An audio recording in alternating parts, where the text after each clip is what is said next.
has been at SOAS for quite some time. He was the Foundation Dean of Law and Social Sciences here at SOAS, and he has also held named chairs around the world. Most recently, the Konrad Adenauer Stiftung Chair of Academic Excellence at Birzeit University, and the George Soros Chair in Public Policy at Central European University. You know, a lot of the time, Stephen intimidates me a lot. He has published 32 books, 32 authored books. And having begun his career as an international civil servant, he continues to be seconded to diplomatic initiatives in Africa and the Middle East. He helped pioneer modern electoral observation at the 1980 independence elections of Zimbabwe. Stephen inspires most of us here at SOAS with his knowledge on Africa. So it's a great honor for me introducing him. And I want to invite Stephen as chair of this keynote address to introduce the Emir of Kano. Thank you, Stephen.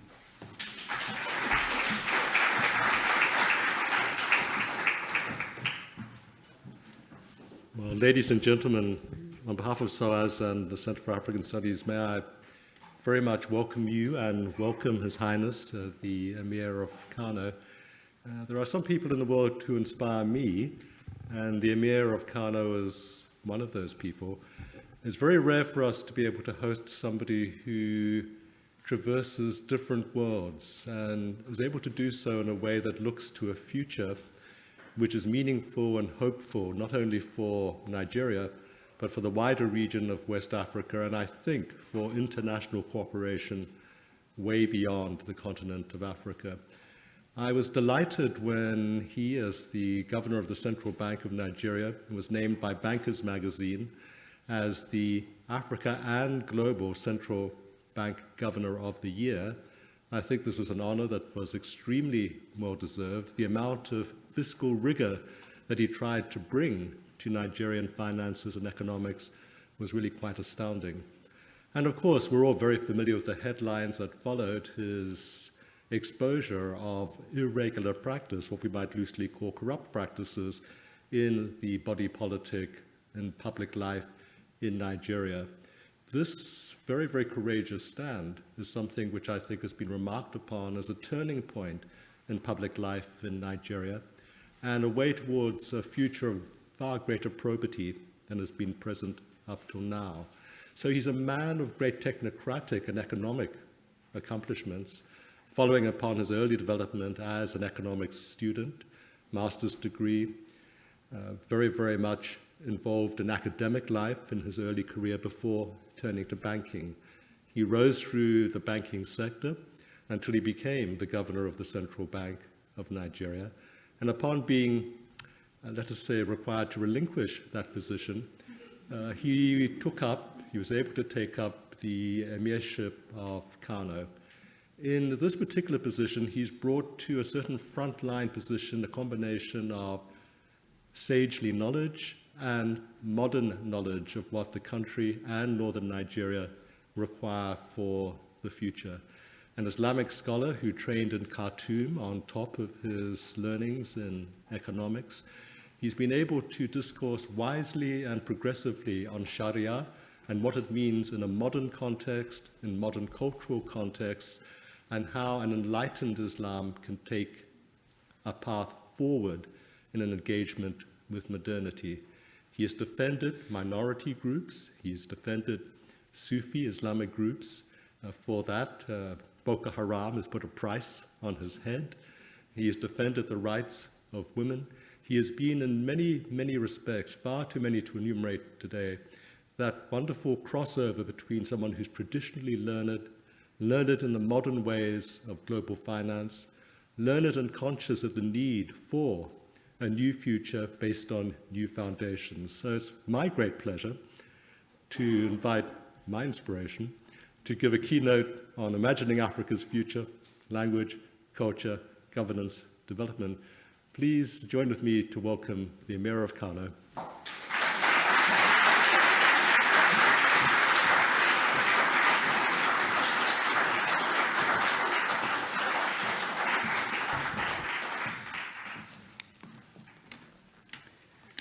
Good afternoon, everyone, and thank you, Chair.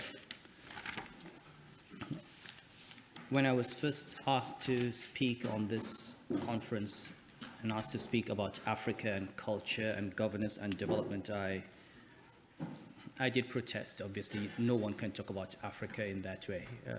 I imagine there'll be many papers on different parts of Africa, different periods of history, but it's extremely difficult to speak about Africa in that manner in half an hour now. Then Professor Badarin very kindly reduced that to Nigeria, which turned out to be even more problematic. How do you speak about Nigerian culture? I have an old habit that I built when I was in the central bank, which is whenever I'm invited for these functions, I try to write a paper that is politically correct, that I can always hold up and say, this was what I presented. And then I go ahead and say what I want to say, which may or may not be consistent with everything in the paper. So there is a paper around this topic, talking about Nigeria, pre-colonial, colonial, post-colonial, talking about the colonial economy, as you would expect, talking about some of the tensions in the country, the military coups and so on. But I don't think I was invited here as an academic. I thought, so I'll play the role of the emir dealing with real issues of culture and development and some of the thoughts I have around that area. And hopefully some of the things I will say will go into the theme of this conference. When you think of Nigeria as one country, when you talk about these subjects, you end up with a great deal of difficulty. I mean, take simple developmental indices or poverty indices. One of the key indicators of development is the measure of poverty. And if you looked at headline numbers, you'd find that 46% of Nigerians are living below the poverty line based on UNDP figures for 2015. However, when you break that down, you find that only 20% of Nigerians in the Southwest are living below poverty, while 80% of Nigerians in the Northwest are living below poverty. So clearly, even in terms of poverty or development, you can't speak of Nigeria. The priorities and the problems faced by Lagos are very, very different from those faced by Kano or Maiduguri or Sokoto. And that's why some of the issues that come up in some parts of the country don't seem to be relevant to other parts of the country. Perhaps the best way to begin this is to talk about the kind of transition I had from being a governor of central bank to an emir, where I moved from a situation where I dealt with numbers and statistics to a situation where I was dealing with the human beings behind those numbers and beginning to understand what those numbers meant. And then trying to think through how, apart from the whole theoretical, ideological debates we have about socialism and capitalism and globalization, how in real terms we need to understand the real underlying fundamental causes of the problems that we face. I always give this example, and I'll try this time to go through it without any kind of emotions, but it's for me a telling example of the difference between looking at a statistic and looking at a human being.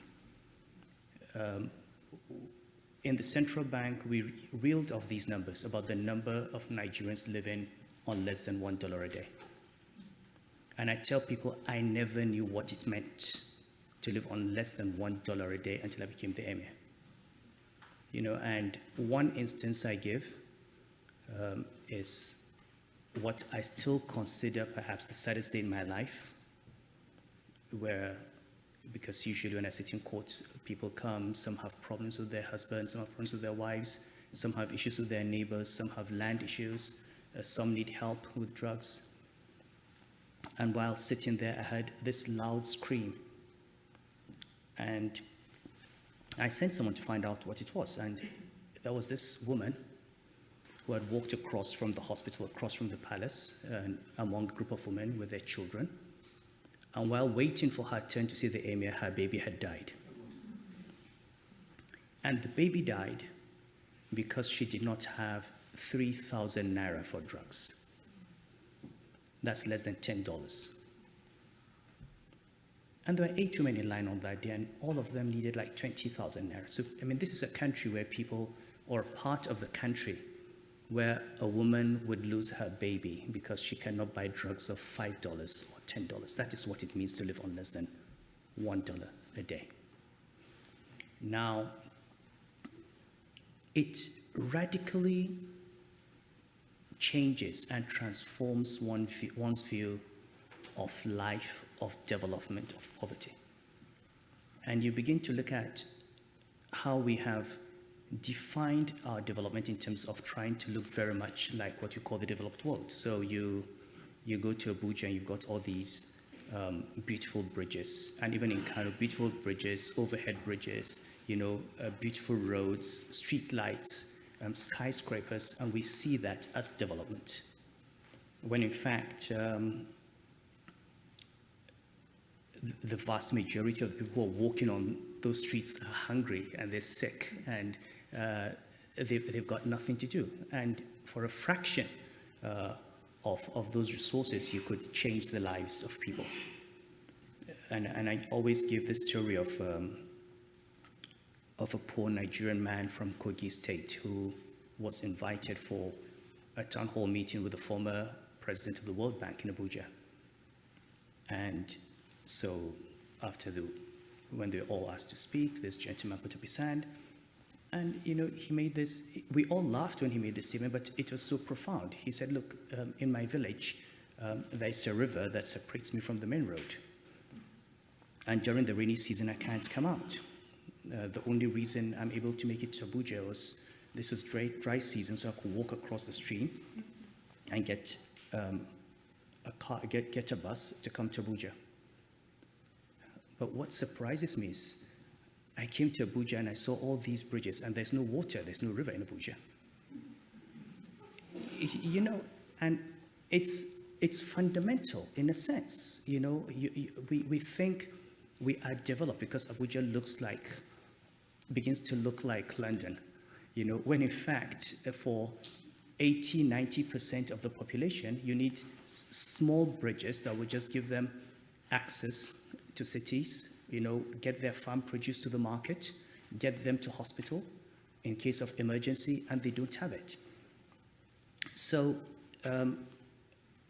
again, I would say, Professor Badarin, that talking about Nigeria is a bit too much for me, okay, but I'd like to share some of my thoughts about some of the interrelations between what you might call culture and development in the part of the country that I happen to be engaged with on a daily basis now. Now, I've been involved in these debates at a theoretical level for decades. I've been involved in these debates around Islam and modernity, around negotiating our interpretations of Islam, about the place of a Muslim community in a multi-religious or secular state. But these tensions, okay, and these issues and these interpretations have profound impact from a developmental perspective in a manner in which I had not considered before. So,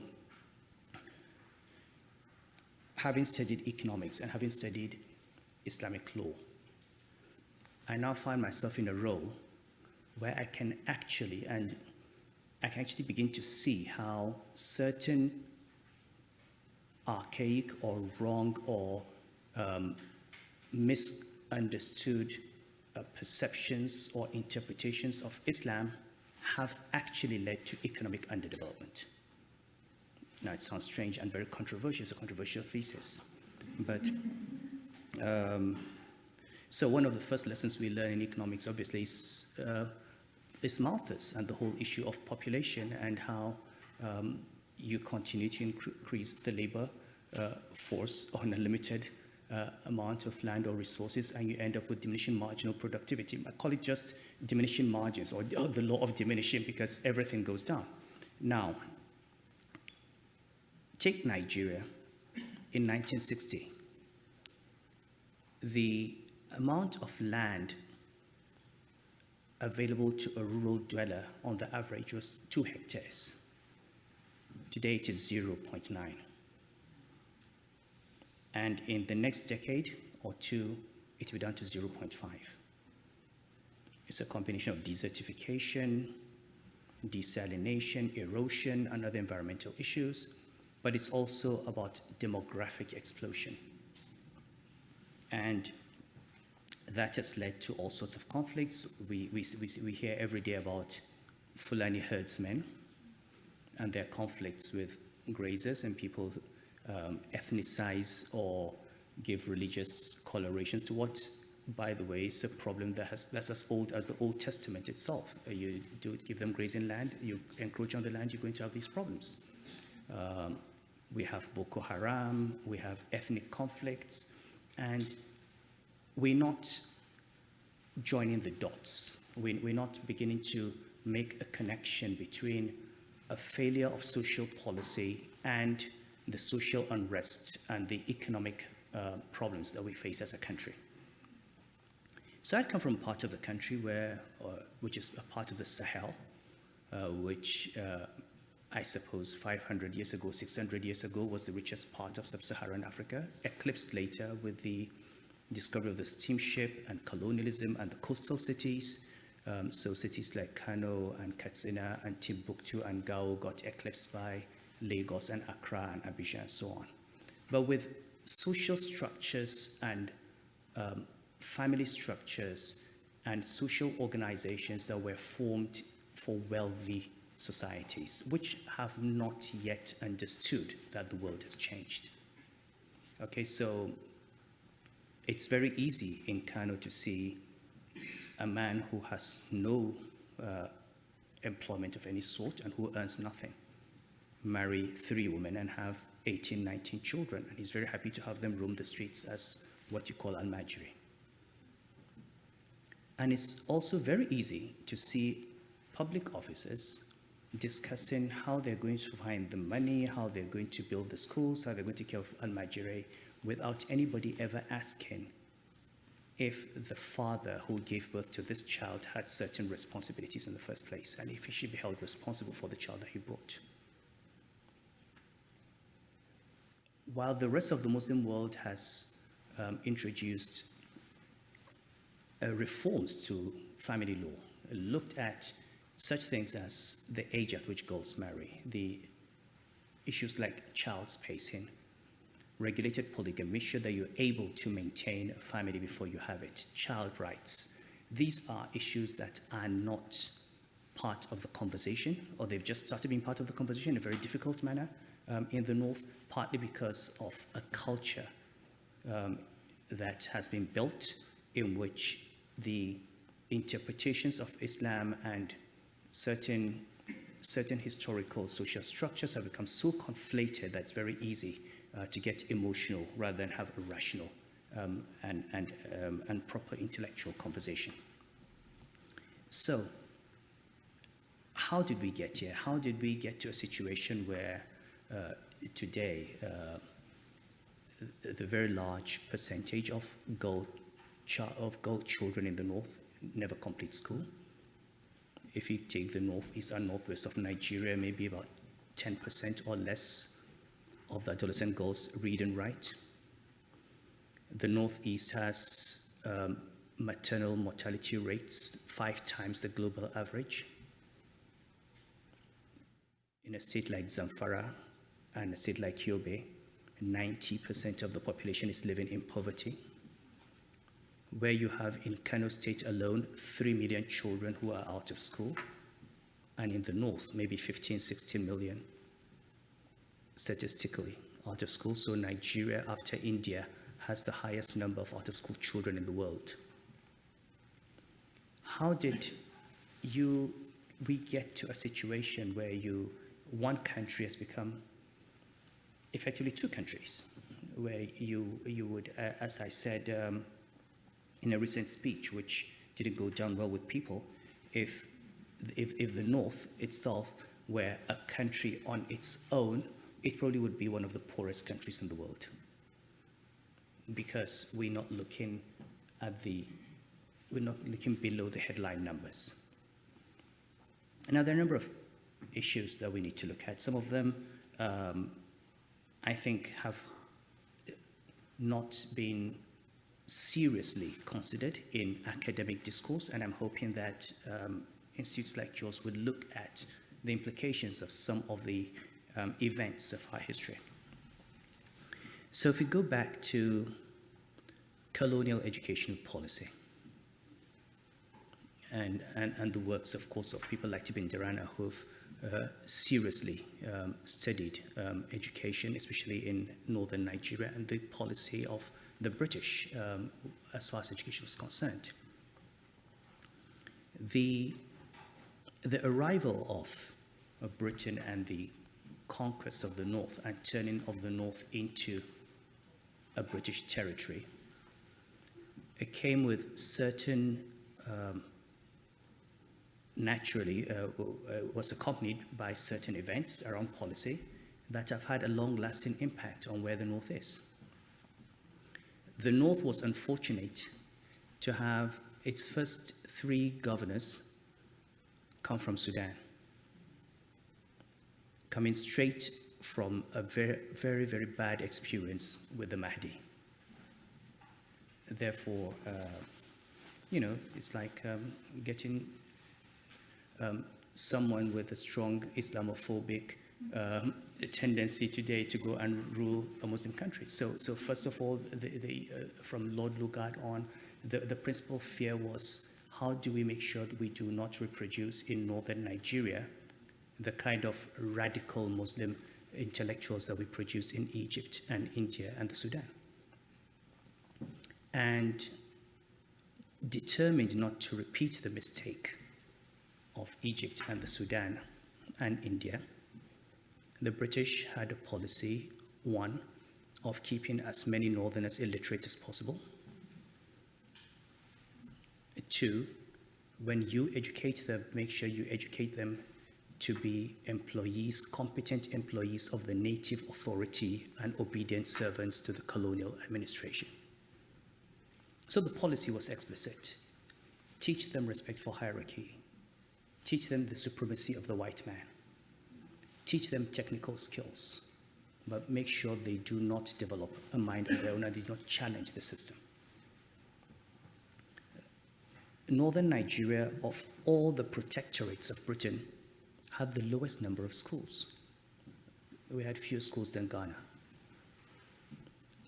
As at 1959, when the first school offering higher school certificate started offering, that was Berea College, there were already 20 schools offering that in southern Nigeria.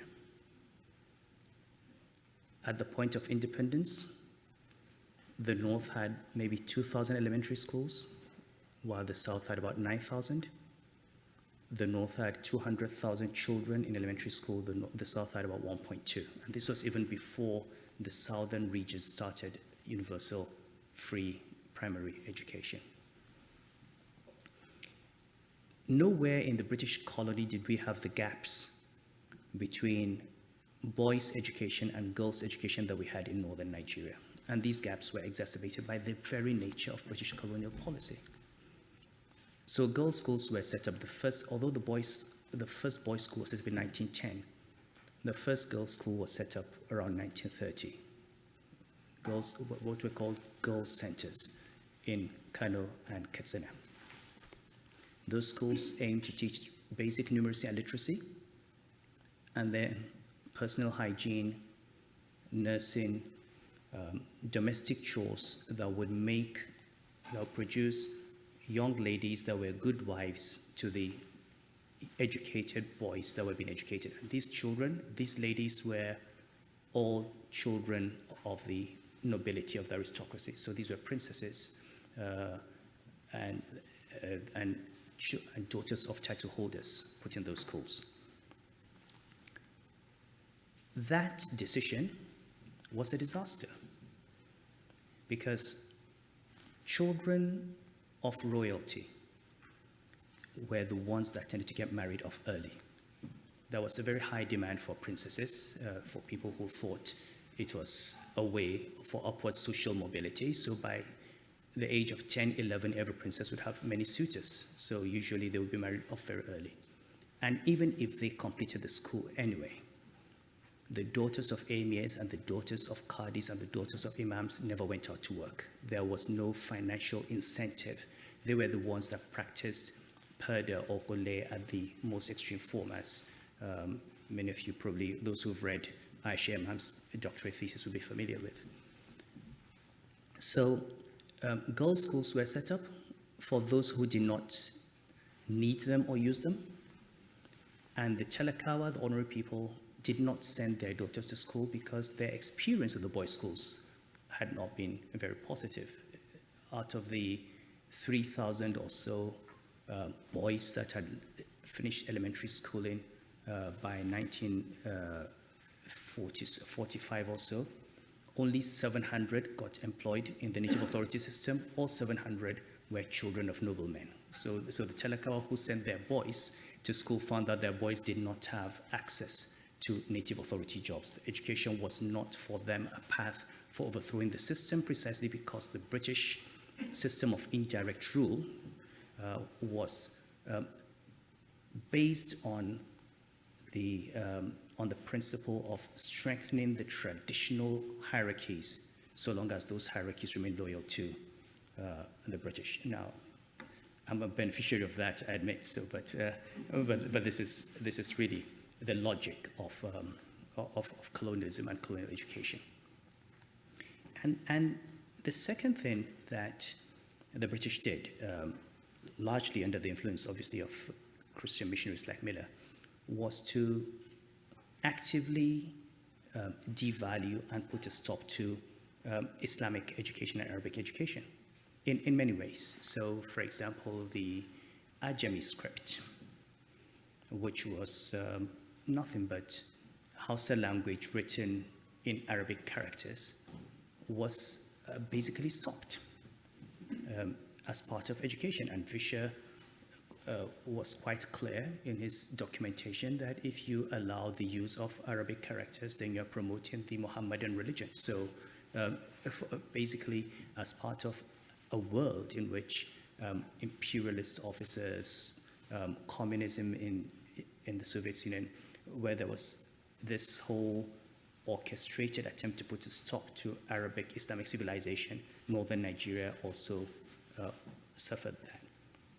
And as Nigerians know, this is something that continued even after independence. I still have this funny example of a few decades ago where on our currency we've always had Ajami, which is Hausa with Arabic stream that says 10 naira, it says naira goma. If you read Ajami, it's Hausa naira goma, naira ashirin.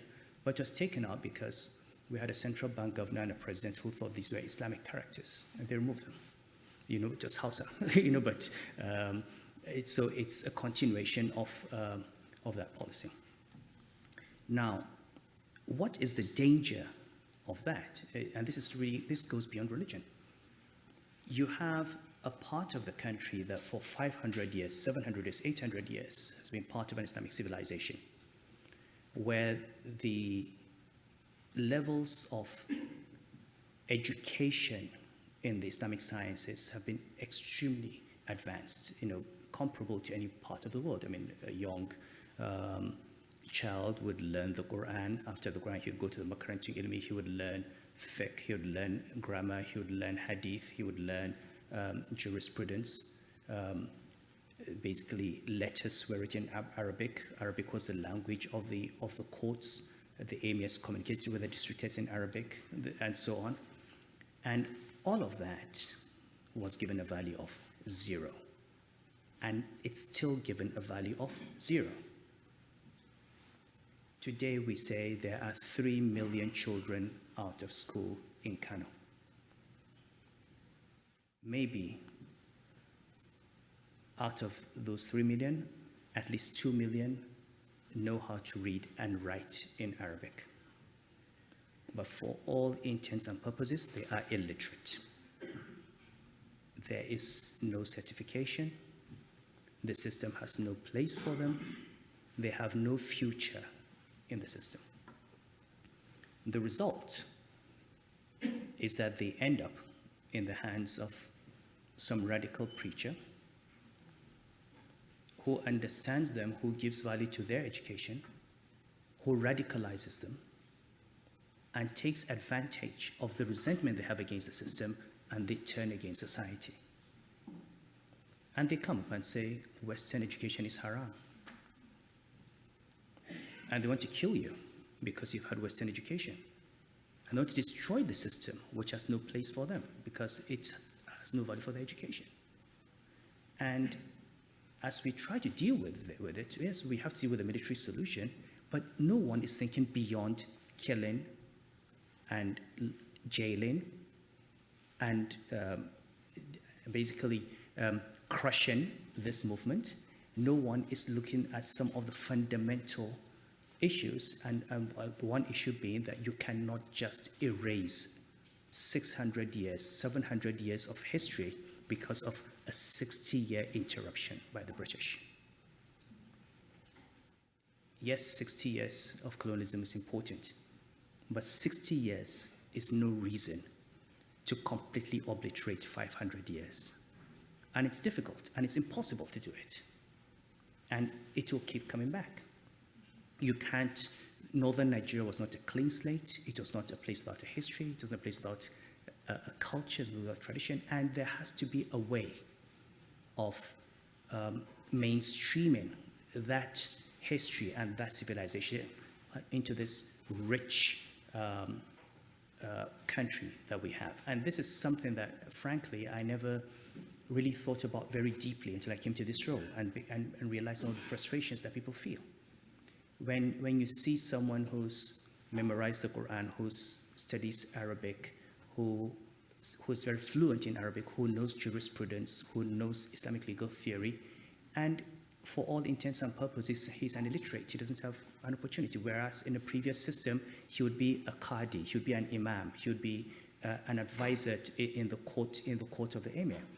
And whereas, if he were an Arab in Egypt, without that level of proficiency in Arabic, he could get into a university and study medicine in Arabic. So why is it that you can't study medicine in Arabic in Nigeria, or history, or political science, or economics? It happens in the Arab world.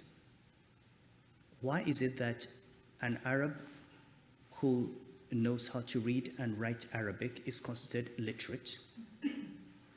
An Arab who has studied Islamic law is considered educated, but a Nigerian who does that outside the formal English schooling system is not. How is it possible for a Chinese to be a doctor without speaking English? But apparently in Nigeria it's not possible. And you know, so we're dealing with an entire system and a worldview that, while we think it's Nigerian, is actually nothing but a colonial legacy. We're still in a post-colonial, neo-colonial mindset, and we are unwilling to challenge the legacies of colonialism. And it takes courage, I think, to begin to ask those questions.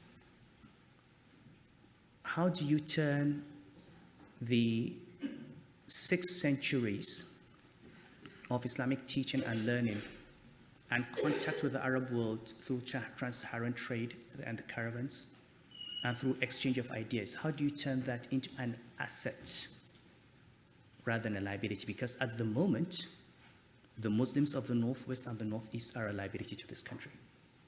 They're poor, they're marginalized, their education has no value, they're frustrated, and they are susceptible at this point in time to being co-opted into agendas that are not even theirs. It's not just northern Nigeria, it's the whole of the Sahel. It's a problem that we need to deal with. A few weeks ago, sorry, this is prayer time in Nigeria. Okay, so a few weeks ago, the French president was in, I think, Mali, and an interesting meeting with about 5 West African heads of state on the Sahel. And at the end of that meeting, what were they talking about? How many more French troops you're going to have? How many soldiers each country was going to have? I was waiting to see how many million euro was France going to invest in education in the Sahel? What agricultural policies were you going to have? How many megawatts? How do you turn all the solar energy in the Sahel into power for industries, for development? No one is talking about that. You're talking about how many bullets you're going to have and how many terrorists you're going to shoot. It does not address the problem. So, when we speak about culture, and so it's precisely that insulation from modernity, the education, first of all, that deprived the bulk of the north of Western education while stopping the progress of Islamic education, has left the northwest and northeast of Nigeria locked in the past. And that is the truth. Civilizationally and culturally, they have been delinked from the rest of the Muslim world. So many of the issues you deal with in Nigeria today, we're still talking about regulating the age of marriage. Look, Egypt regulated the age of marriage in the 1950s. Most Muslim countries, Egypt, Malaysia, Tunisia, Algeria, Morocco, you can't go and marry a girl of 12. It's illegal. And even those countries that have not made it illegal have put in such strict guidelines that if you want to marry a girl below 15 or 16 or 17 or 18, depending on the age, you will need the approval of a judge who would make sure that the girl is old enough to take on the role of a wife and a mother. But that conversation in Nigeria today has just started, and it is a very difficult one to have. Most of these countries have understood that you've got to regulate polygamy.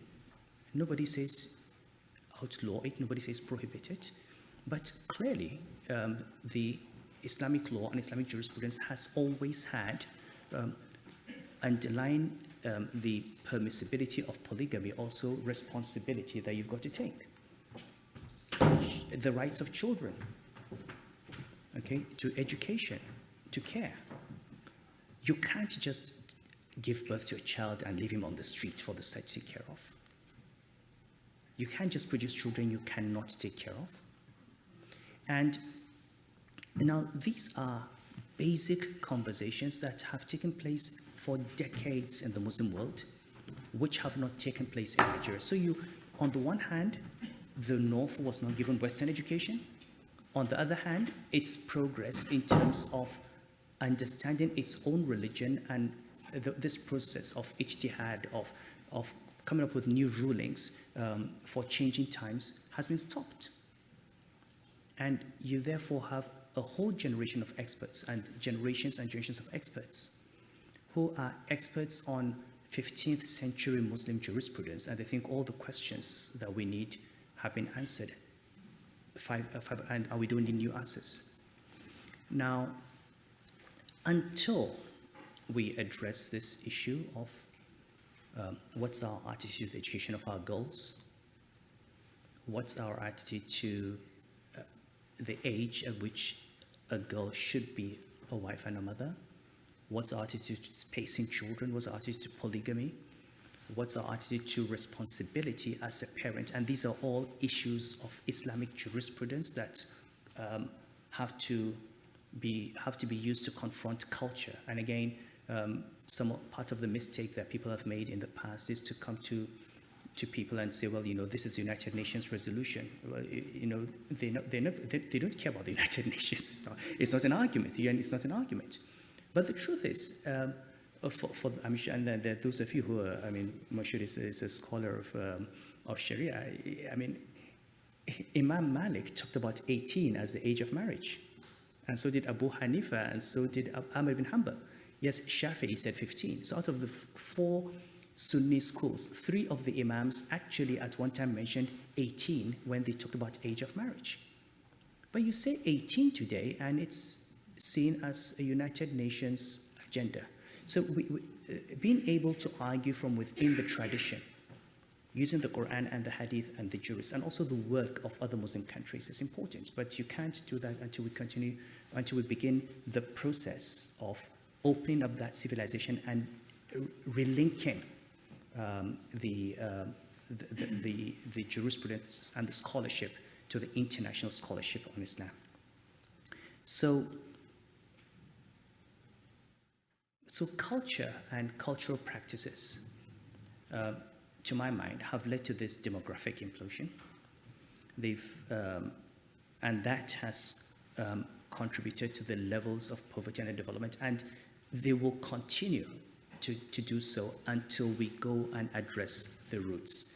If you're a governor in a state in northern Nigeria today and you're told you've got 250,000 children who are going to school, I assure you by the time you build the classrooms for them, there will be another 500,000 waiting. I mean, we have in the northeast and northwest, and this is why this conversation is important. We have gone through a process of commodification of the people. We've had this mass production of human beings and devalue them at the same time. So if you talk about the present and the future, what would I say are the key things we need to look at? Apart from, of course, I can go on with the standard economic arguments. I've made all the arguments against the rentier state about and rent seeking, by the way, continues in different guises with one government, whether it's either in the currency markets or in the petroleum sector. Until we deal with that as a nation, we're not going to have the development we want. So we can talk about the general economic culture of the country, the rent-seeking state, the corruption, the lack of focus on industrialization. In a sense, the continuation of, even on the economic level, just as we've done at the cultural level, of this colonial project. I mean, Nigeria is a country that I always say it's special in that we export what we don't have and we import what we have. And I mean, look, why should Nigeria import petroleum products? I mean, if you take the trade between Nigeria and the United Kingdom, the largest single component of Nigerian imports from Britain and from France is petroleum products. We're keeping refineries in Europe open and exporting our crude. We burn our gas and we don't have electricity. And by the way, even though we don't have electricity, we do export electricity to Niger.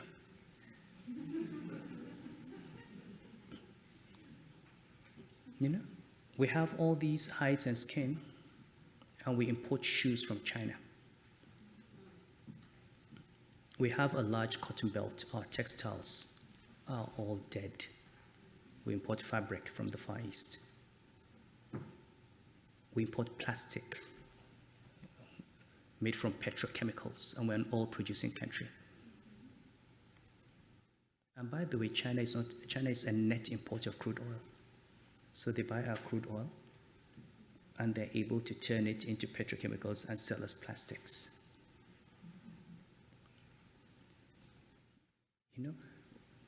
We have hides and skin.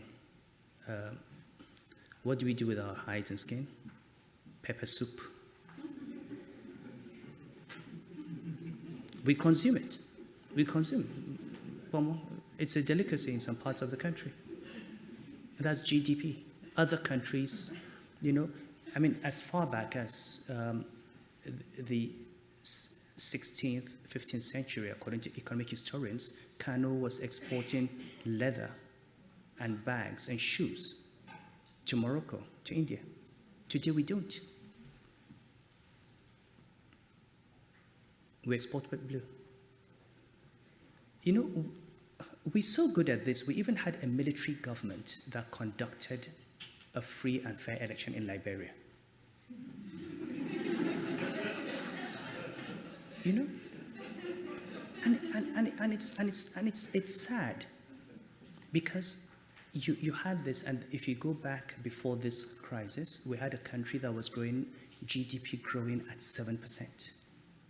Imagine at what rate Nigeria would grow if we stopped importing petroleum products and stopped all these subsidy schemes and swaps and all that, which every day we're still hearing of, which cost me my job, by the way. If we stopped all of that and just refined our petroleum products and became a net exporter of petroleum products, if we stopped importing 3 million pairs of shoes from China and started producing our own shoes and bags, and I'm not talking about Yves Saint Laurent or Pierre Cardin or Gucci, I'm talking about simple shoes that children wear to school, that people wear to farms, handbags for the woman in the village. I'm not talking about synthetic, expensive leather. By the way, the goat skin in Kano is called Moroccan leather. It's the best leather. But we don't do anything with it. All the refineries are gone. For a country of 170 million people, we generate at a peak today a little over 4,000 megawatts of electricity. And you know, that is not 4,000 megawatts 24/7. If in a month you get to 4,000 megawatts for 1 minute, you say you've produced 4,000 megawatts in June. How do you re-industrialize? So we've had a process of deindustrialization. So tell me, if you had an imperialist power in Nigeria, if Britain were today in charge of Nigerian government, can they have it any better? Buy my crude, sell you petroleum products. Buy your cotton, sell you textiles. Buy your hides and skin, give you fancy shoes to wear, sell you private jets. Was this not what colonialism was about? Was this not what they came and fought and sorted? Was this not what it was all about? They had stopped slavery, so they didn't come for the slaves. This was what they came for. We're giving them for free, 60 years after they left. So, I don't know if what I say, because I'm also processing still in my mind as I go along these things, but the long and short of it, I think, is I have come to the sad conclusion that we are all still products of colonialism. And we are yet to free ourselves economically, socially, and culturally. And we need to go back. For the Muslim North, there has to be a recognition that history has brought Nigeria together, and you're part of this country, and you've got to respect the diversity of the country. But also have the confidence to insist that your history cannot be written off. It cannot be wiped out by 60 years of colonialism. We will sit side by side. We'll speak English and speak Arabic. And we will be a part of a country that recognizes that it has brought people with history that has flowed from different parts of the world. Economics, we've got to realize that so long as we continue producing raw materials and exporting, we are still in a post-colonial mindset. We're still doing what the colonists want. We've got to do what the Southeast Asian countries did for themselves. And it's not just about Europe. I wrote an article in 2012 on China, and it was a very unpopular article. People thought I was being ungrateful to Chinese for all the help they've done to us. And I tried to explain that, you know, at the end of the day, it doesn't matter whether it's British or American or Chinese. If I'm exporting raw materials and importing finished products, I am in a trading relationship that will end up changing terms of trade against me, and I'm in a colonial or quasi-colonial relationship. What we have to do to China is what China did to Europe. Take away the manufacturing from China. And I'm not talking about competing with the Chinese and selling to Europeans. We don't need to. You've got a country of 170 million people. That's enough market. Look at Aliko Dangote. He's not exporting. He's the richest man in Africa, selling to Nigerians. Cement, flour, sugar. So just add to the list: shoes, bags, fabric, textiles, garments, slippers. Don't go into producing. Nobody says go and compete with aerospace. We're not interested in that. But basic industrialization, basic agro-processing. Look, just stop importing rice from Thailand to start with, and produce the rice next door. Or stop eating rice. If you can't produce it, eat corn, eat maize, eat wheat. Eat what you produce. And this is precisely how those countries that broke away from poverty did. Would you find this in this paper? Maybe one or two sentences out of this somewhere in there.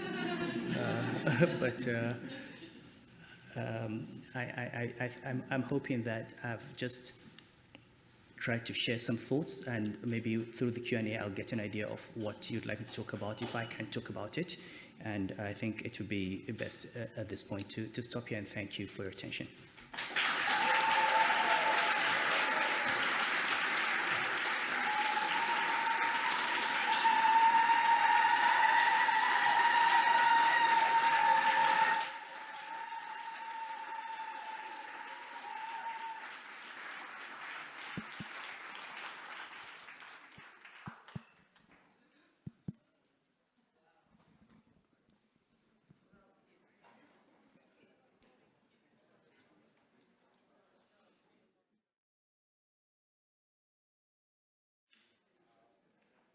Well, ladies and gentlemen, I think you'll all agree with me that was an absolutely stirring and wonderful presentation.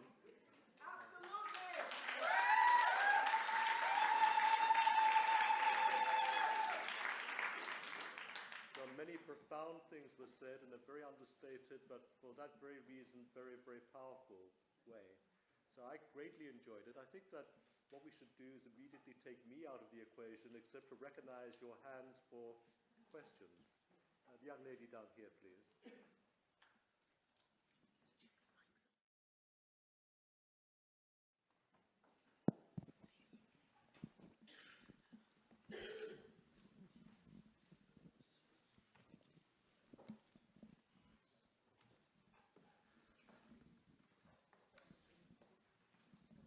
Okay, Barka Dazua.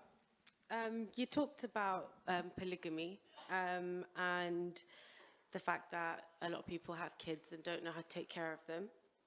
So I want to talk a little bit about patriarchy and poverty and the cycle there. So in northern Nigeria, there's a saying, if you're poor, that you should add another wife. And that's kind of a common belief amongst people.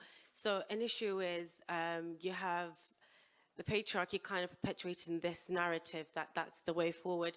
So a lot of people don't really understand what marriage is, and they just see it as long as I marry a wife and I'm keeping her at home, I've done my duty, even when it comes to kids.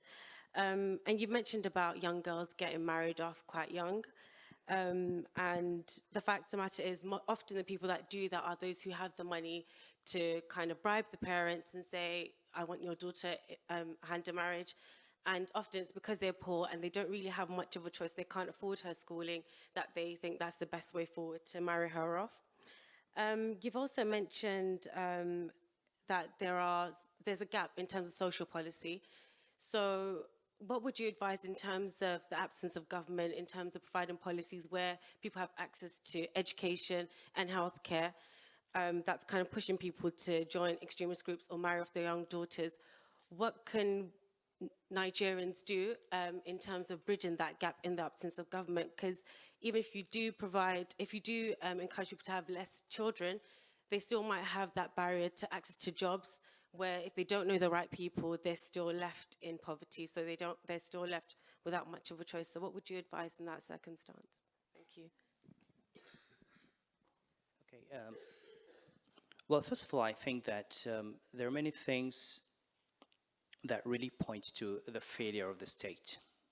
I mean, this is very simple. If you give birth to a child and the child is found on the street, you're responsible. Someone has to say, this is your son. And if you go to Islamic law, the father is responsible for the maintenance of his child. And if he's poor, if he has a son who can do it, he does that. If he has a brother who can do it, there's a whole sequence of wilaya. And it is only when no member of your family or one of those on whom responsibility has been placed by the Sharia is capable of taking care of your child that that burden falls on society. So we simply saying implement what is already in the law. If you have a child, you have a responsibility for that child. Right now, the children are treated as criminals. They did not produce themselves. Okay, so that's one. So you've got the issue of failure of the state. And this cuts across many things. And I can understand politicians have a problem because sometimes they have a conflict between what is right and what is popular. The truth is they need to do some of the things that are right, that are not popular, and other parts of the world did it. So if it is determined that it is harmful to a girl that she be married below a certain age, it is the responsibility of the state to say you cannot marry off your daughter below that age, period. Okay, now if I could do the law in Kano, I would have made the law to say you cannot marry off your daughter below a certain age. Now, if you feel your religion or your interpretation of religion says that you can marry her off below that age, well, go somewhere else and marry her off, but not in my state. And this is really where I think the political authorities take responsibility. Now, part of what we try to do is to help them by having a conversation, by having people begin to accept. And the truth is that the vast majority of people understand that. I was having a conversation with someone yesterday who said, or this morning, who said, you've had a lot of resistance. I said, well, you can sometimes be carried away by noise from the establishment. Because the truth is that there are a number of scholars who know that everything said here is true and that this is not Islam but culture. If you go down to the village, if there's a woman whose daughter has been married off at a young age and who's suffering from VVF and sitting right in front of her, she understands that this is wrong. If there's a woman who's not being taken care of by her husband, who's been divorced for doing nothing, or because there are no regulations around divorce, people just wake up and say, I divorce you, you've got 4 or 5 children, you go, and they leave you with that burden. Many women in Nigeria have either been in that situation or know people who are in that situation, and they understand that these things need to change. And there's a very large number of Muslims that, frankly, they do feel uncomfortable with this, but they don't have enough understanding of the law, so they think it's actually Islam. And so they're very happy to hear that this is actually not religion, but culture. So I would say that this change is not going to be as difficult as you think, but we've got to deal with it. But the other side to your argument, which is true, is that it's not just a culture of an understanding of religion, there's also poverty. So if you tell a poor man in a village, wait until your daughter is 16 and you don't have a school in the village, what then happens? Which is why, again, we've got to think out of the box a number of things. One of the things I've talked about is the use of mosques for schools. And please, if there's any Nigerian journalist here, tell me so that I know how to say this 5 times so that I don't get the kind of misrepresentations I had the last time. Now, if you look at a geospatial map of Kano, you'd probably see 20 mosques before you see a school.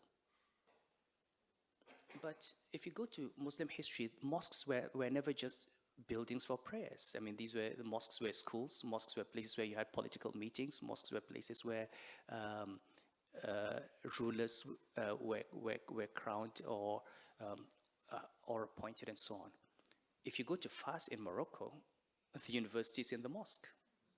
The great University of Al-Azhar, they're all in the mosque. No, not in every part of northern Nigeria, but in the traditional mosques, yes. But now you've got a number of mosques being built with sections for women. I think most of the modern structures do have places for women, but that's still just for prayer. But the point I'm making is if you have a mosque, then you have a school. There's no reason why you can't bring teachers and students to learn in the mosque. It's just what happens all over the Muslim world. Why is it not happening in our part of the Muslim world? Why do you need to have money to build a primary school or exclude a child from primary education because his parents cannot afford transportation to primary school when there's a mosque next door? Now, when I said that, I think the headlines were that I said all mosques should be converted to schools, okay? And somehow, I don't know how they got to that interpretation, but everything got buried in that. But that's the point. So you've got to think out of the box in terms of converting, basically, like I said, so you've got this civilization that's produced all these mosques. These mosques can be an asset. You can use the mosque as a primary school. You can use the mosque as a secondary school. You can use the mosque as a hospital if you want, and then clean it up for prayer. So you don't need to start construction. Bring the teachers, bring internet connectivity, bring some solar power, bring some tablets, and you'll be amazed what kind of education you can take to a rural area, okay, for the cost of brick and mortar for a school. So that's it. So you've got to deal with education, deal with poverty, build the schools, and then you need all these foundations and the private sector support. People need to give scholarships. People need to support children. This is how the Turks did. They had foundations. I mean, Suleiman the Magnificent had these great foundations attached to mosques that sponsored poor children and gave them education. And we need to do more of that. Gentleman in the front here.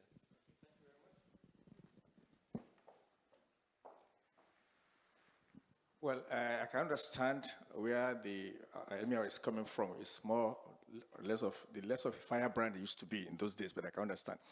Now, he's complaining about marginalization of the North. The Yorubas complain of marginalization.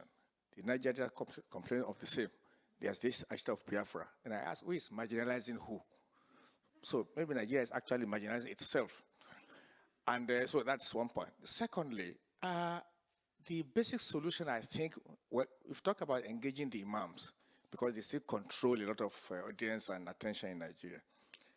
And people now ask that, okay, all these issues we have analyzed, what is the way forward?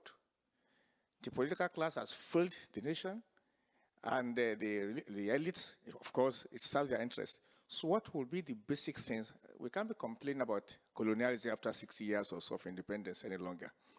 And so the thing is, how do we move forward to solve all those big issues? That's part one. Part two is that, which has to do with the Emma himself. The Hausa program in SUAS is dying or dead, I wouldn't know. And of course, also the Yoruba. That's the issue I read this morning. What we would need is intervention in this regard to ensure that those positions for African languages, of course, are equally restored. Thank you very much.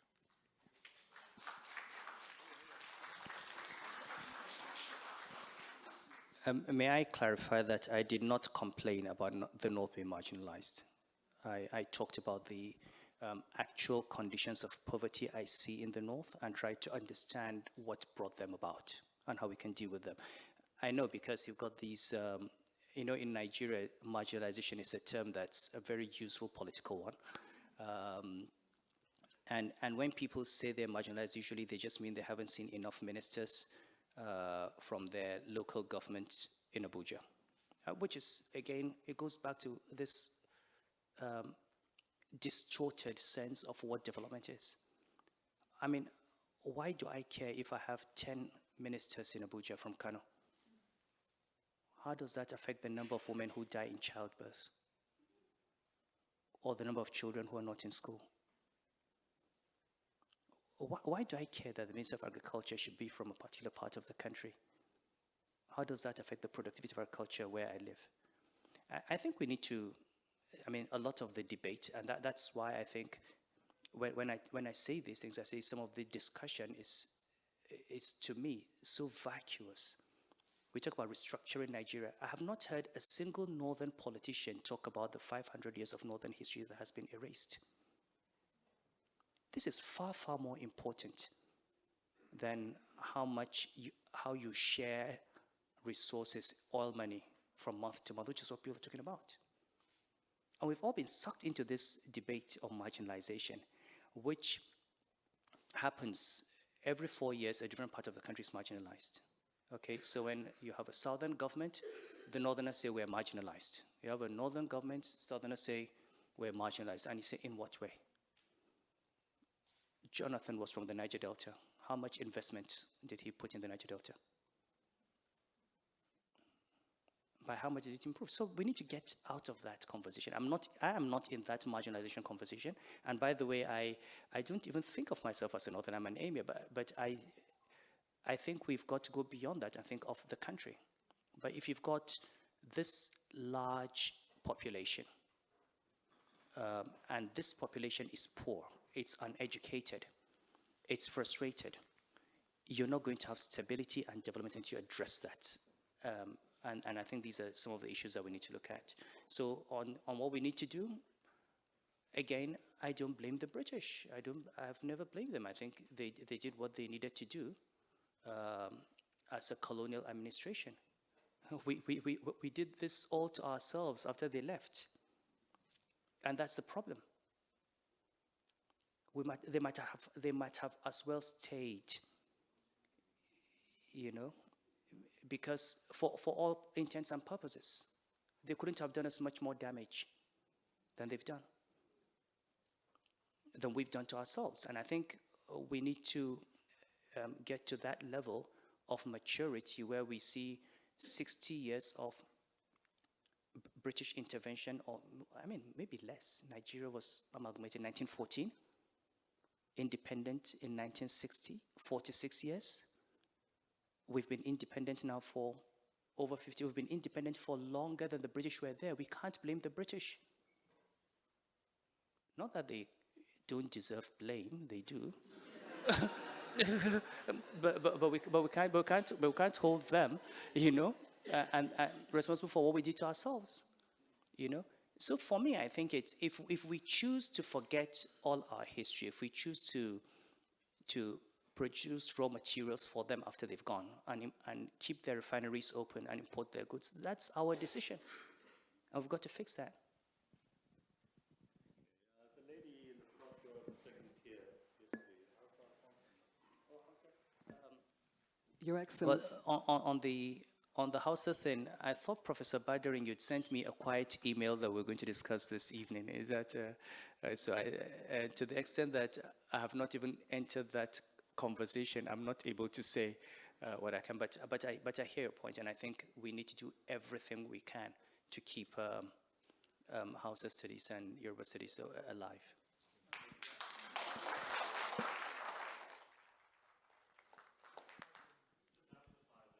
We've got two of the emeritus professors of Hausa in the audience tonight, and they will be joining our discussion about how to revitalize the next step forward for exactly this kind of purpose. Yes, please. Your Excellency, I humbly would like to give thanks and praise for your presence and your wisdom. My question is there a critical mass of leaders in Nigeria who broadly think like you, who can come together to strategize and activate the decolonization program you have so brilliantly articulated?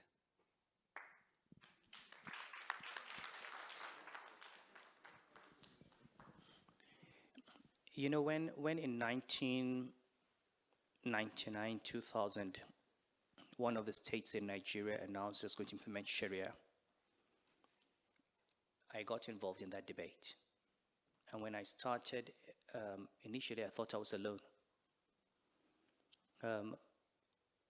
When the debate continued, I realized that there were very many people who believed exactly what I believed, just didn't want to be the ones to come out and say it, okay? My sense is that one, you should never be afraid of being a minority, even a minority of one. You should try to have the courage of your convictions, and then if you're in a leadership position, as Marcus Aurelius said, and you're given the choice between what is right and what is popular, you must do what is right. And you can never go wrong with that. I don't think there's anyone that as long as you continue to have a conversation, will not accept that there is something wrong with taking a girl. I mean, look, we talk about Boko Haram. One of the speeches I gave at Bring Back Our Girls is, we talk about what Boko Haram did to the Chibok girls. Okay, they took girls out of school, kidnapped them, forced them into marriage, you know, made them mothers. And we're all horrified. Now, that is the horror we should feel at what happens every single day. A girl's parents or uncles take her out of school, force her into marriage without her will, and turn her into a mother. It's exactly the same thing. They just didn't hold a gun to her head. And so long as we do have that human sense of this must be wrong, ultimately, there will be a large army of people who will get up, and the women themselves will get up and say, we've had enough of it. And this is how society changes. What I'm happy about, I mean, I've not made as much progress as I had hoped I would on this cultural change thing. I've met perhaps far stiffer resistance from certain quarters than I thought I would get. But there is a conversation today in northern Nigeria about child marriage of a type we never had before. There's a conversation around polygamy. There's a conversation around the almajiris and the role of parents and the rights of children. There's a conversation around contraception and child spacing. I mean, there was a time when to open this conversation, you would just be accused of pursuing some Judeo-Christian colonial agenda against Islam, and that's it. Today, you've got people who start to say, no, you know, this is something that has to stop. So I think we will get there. As a country, we've had many false starts. We've had high hopes that have been dashed. But I'm a strong believer in this country and what we can do, and I think we can. So, gentleman here,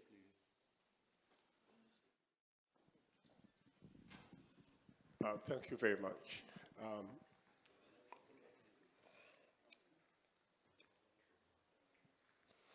Thank you very much.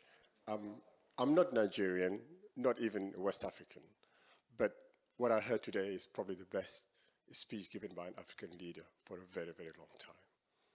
So.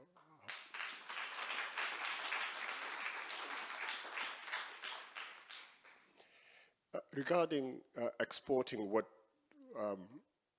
we don't have and importing what we have, this is an African disease. We do it everywhere. And I think that's going to take us a long time to overcome.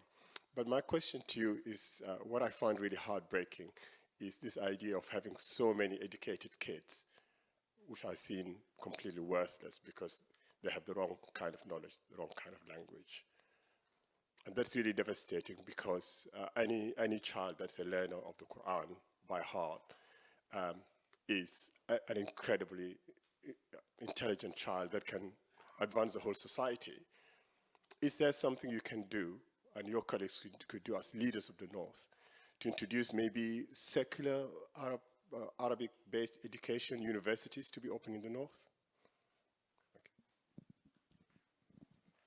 I'm going to take a group of questions because we're going to run out of time very shortly. But in the following order, the young lady in the front here, and the one with the dreads and the one with the spikes at the back there. So please. There'll be opportunity to discuss these things at the reception individually with His Highness. So the young lady, please. I'm just waiting for... Thank you. It's always a great pleasure to be referred to as a young lady. Thank you very much for the lecture. I just have two quick questions. And one is really to return to a central argument you've made throughout your entire presentation around dismantling patriarchy. You've not talked about it in that way, but my understanding of it is that's what you're speaking about. I just want you to clarify for me a bit of a slippage that I hear, because you speak about the importance of centering girls' education, the importance of dealing with sexual and reproductive health rights questions for women and girls, but anchoring that within a sort of Islamic understanding of responsibilities and rights, which, as you spoke earlier, still places women and girls under a sort of control, yes, guardianship. Could you just clarify how does that approach. And I totally hear the thing about situating conversations in a language and a framework that people will hear. But how does that move us away from this cycle of patriarchal control, which, you know, saying if it's not the man who can take care of it, it's the uncle, it's the son, it's the brother, you know, continuing this patrilineal approach. The second question is around this thing we hear a lot around the Asian tigers, Africa needing to model itself around that, which is fundamentally around the developmental state model, right? And we know, you know, that that is deeply reliant on a very strong central command, if you will, quasi-authoritarian model, if you will.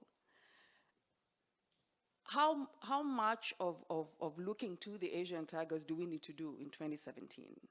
You know, what models of the developmental state do we need to fashion for ourselves? Because we've seen, for instance, what has happened in Ethiopia post-Meles, right? You know, the Oromo struggles and all of that. So can we have a conversation in 2017 that moves us beyond the Asian tigers and Africa needing to look to that model as a way to move forward?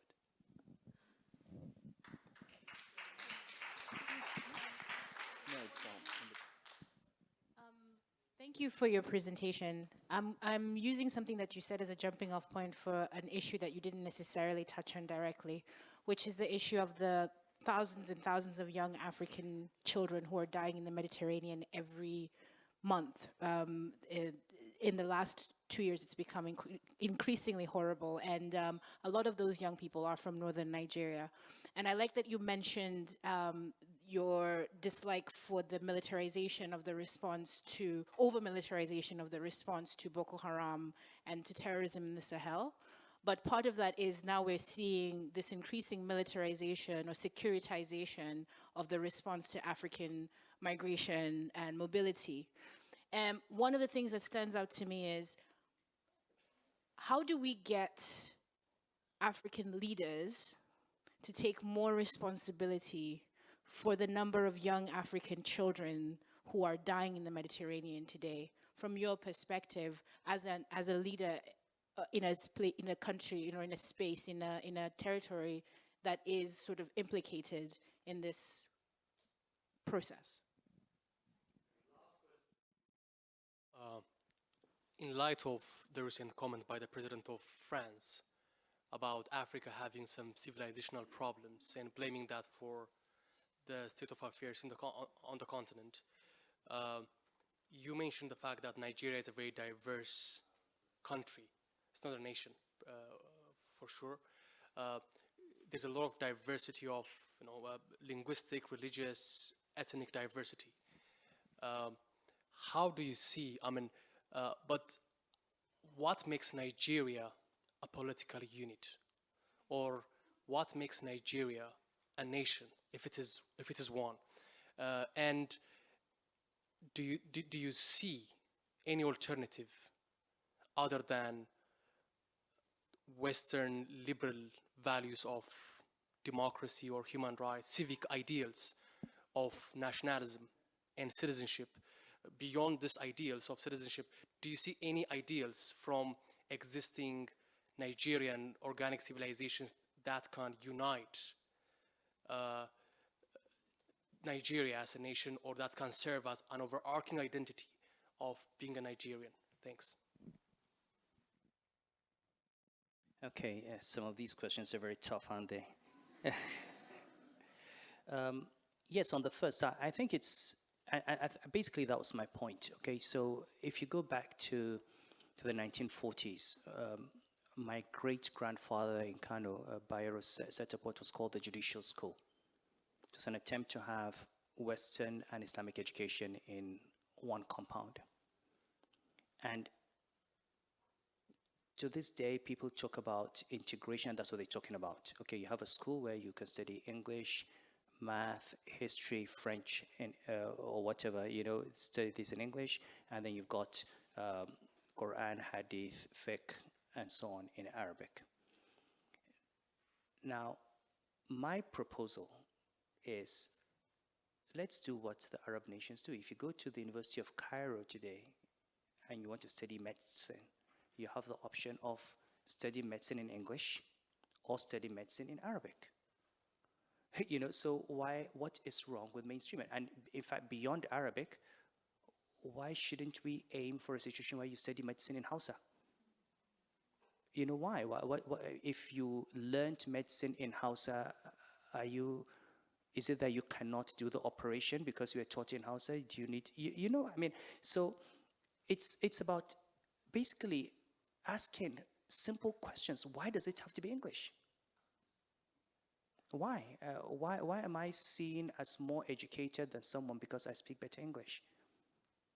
And the further my accent is away from the Nigerian accent, the more educated apparently I am. So we need to get out of that. And I think it's by having, I don't know the answers. I would say, look, education is on the concurrent list. That means states have certain flexibility in how they formulate education policy, even though there's a national curriculum. Delegate some of that to the states. If Kano feels that for schools built by the Kano state government and for the secondary schools in Kano and for the universities owned by Kano state, they want to offer economics and political science and history and medicine and engineering to students who have shown a certain level of proficiency in Arabic. Okay, maybe after going through some conversion courses, on basic, let them do it. And then set the standards. And that way, at least you begin to mainstream them and take them out of the margins. Okay, right now, what happens is they invest so much in education because, look, you just about the value. If a child who memorizes the Quran, for him, this is a great achievement. And yet, in that society, it's nothing because it can get him nowhere. It can't even get him into year 7. It's not the equivalent of a primary school certificate. Now, that child is frustrated. That child feels this society has treated it unfairly.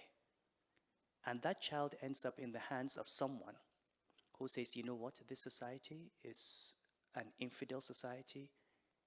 It has no respect for the Quran and for God. What you need to do is go and fight against it. And that's how you get all these children suicide bombers. And I really think we've got to deal with that. Which gets me to the question on militarization. Look, a military and security solution are essential. There's no way you can have a group of people with guns and bombs coming at you without a military solution. The point I'm making is that the military solution is not the be-all and end-all. And beyond dealing with it, look at Iraq, look at Afghanistan, look at Palestine. You can win a war, but at the end of the day, you've got to win the peace. You've got to make sure that what we had with Boko Haram does not happen again. But if you continue having all these children who are not going to school, if you continue showing up the per capita income numbers you have, the unemployment numbers you have, the ideal youth numbers that you have,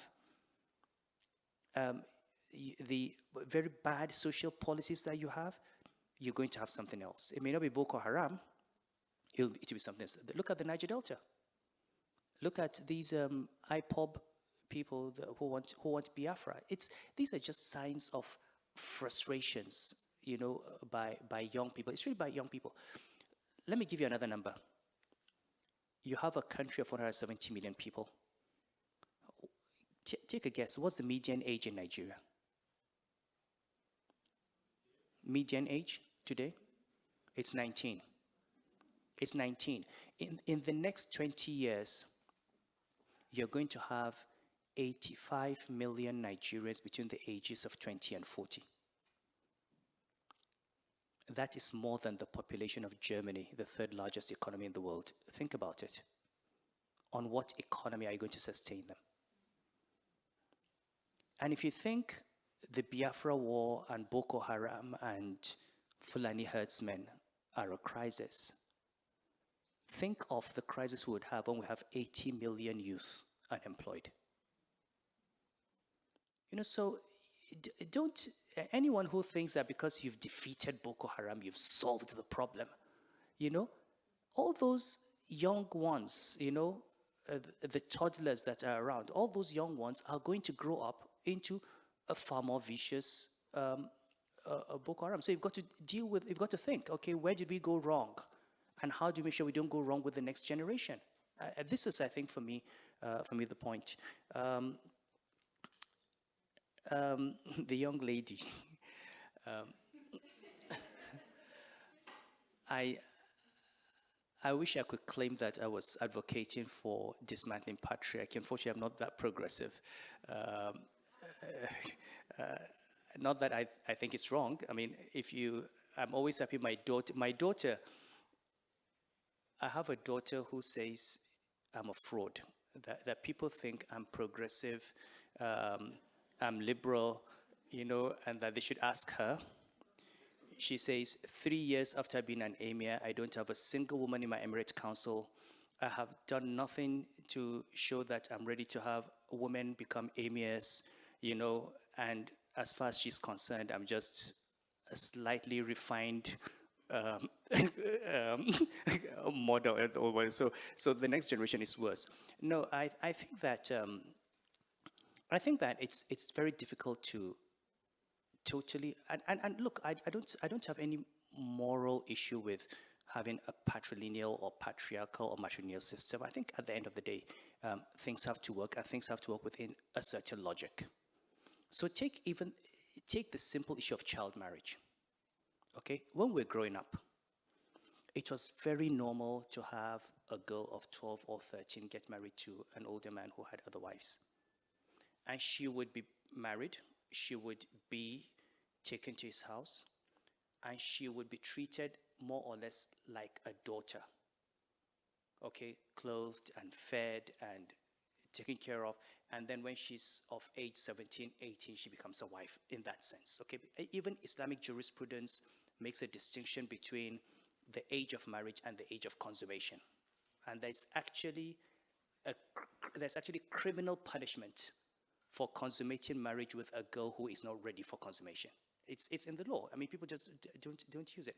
Now, you fast forward to this century and this decade, and people marry 12, 13-year-old girls without any kind of knowledge of that logic, of that patriarchal structure. Okay, and people have talked about the bargain of patriarchy anyway. You know that more than I, where women sometimes give up some of their rights to equality in return for the protection they get from the husband or the father or the brother. Now that is part of the logic of a patriarchal system. Where things go wrong is when all the men take all the privileges of patriarchy without any of the responsibilities. In a patriarchal system, you would be ashamed to see that your son is a beggar. You want your son to be something. In a patriarchal system, you'd be ashamed to see that your wife has to go out to beg someone for food. That is not patriarchy. This is just injustice. You know, so let us at least start with that, and maybe after we've resolved the issues of child marriage, domestic violence, we can start talking about dismantling patriarchy. And I can assure you that when it begins, the revolution will begin from my own house. You know, there are quite a number of people who are ready to overthrow me.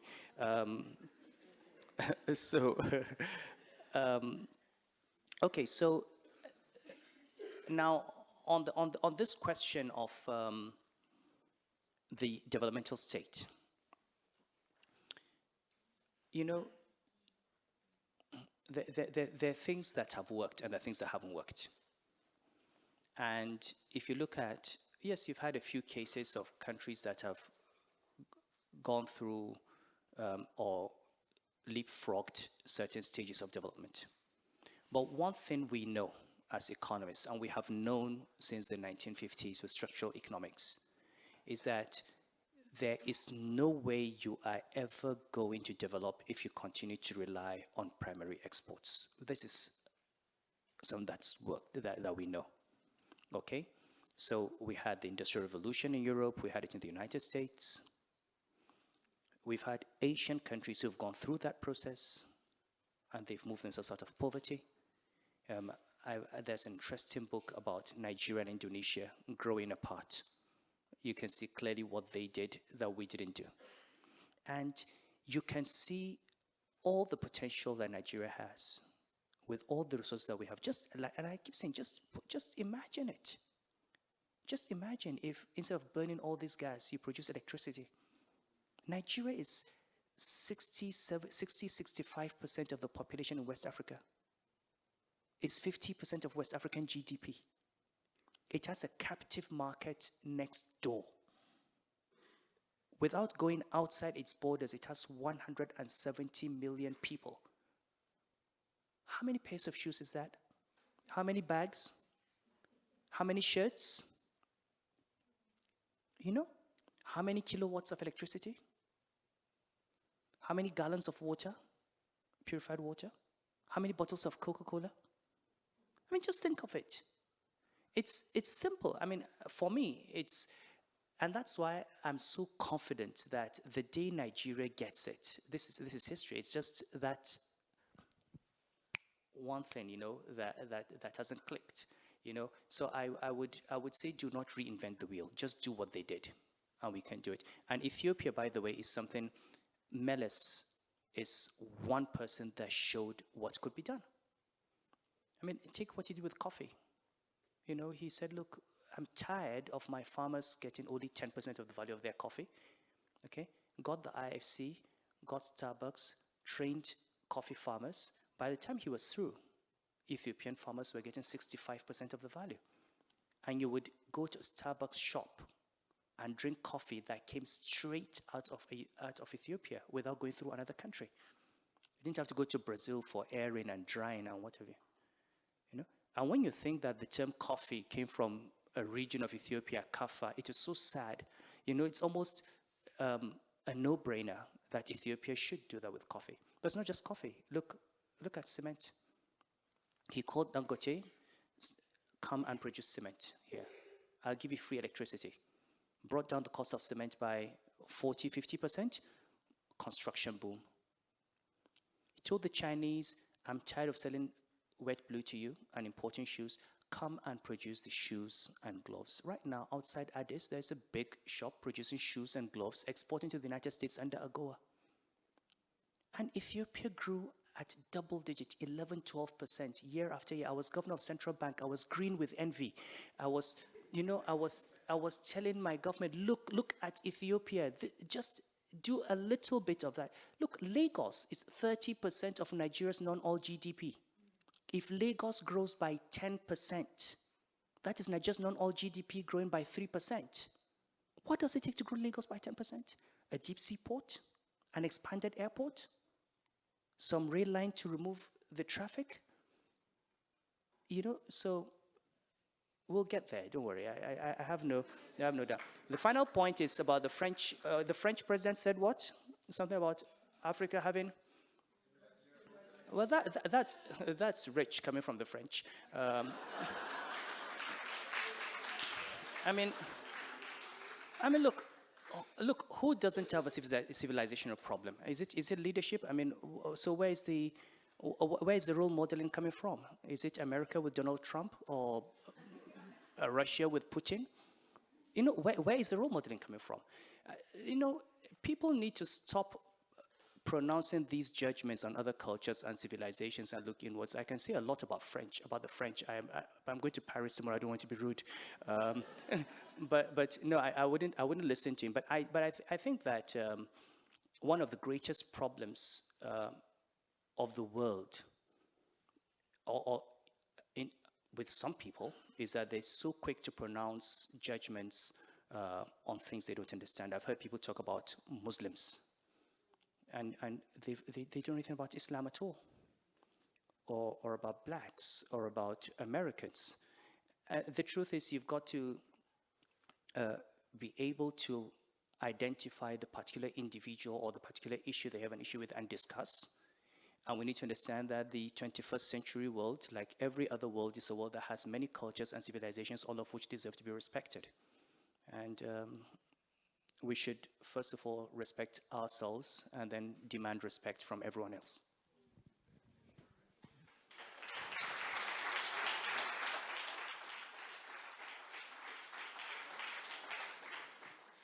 Ladies and gentlemen, His Highness drove 3 hours from Brighton to get here because of traffic jams.